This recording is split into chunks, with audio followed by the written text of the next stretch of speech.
Событиям в Перми позже, а сейчас к другим темам. Один человек пострадал во время атаки БПЛА в Новгородской области. Об этом заявил губернатор Александр Дронов. В регионе, по данным Минобороны, уничтожили 19 беспилотников.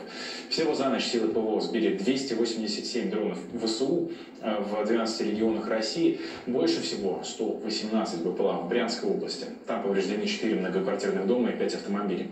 По 40 беспилотников уничтожили в Калужской области, а также над Московским регионом. Еще 6 дронов, которые летели на Москву, сбили утром, сообщил мэр столицы. На месте падения обломков работают экстренные службы.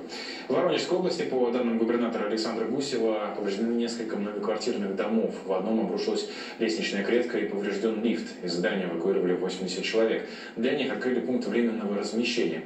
Без света и теплоснабжения ночью осталась левобережная часть Воронежа. Сейчас подачу электричества и отопления восстановили. В Владимирской области эвакуировали жителей дома, на крыше которого обнаружили обломки беспилотника.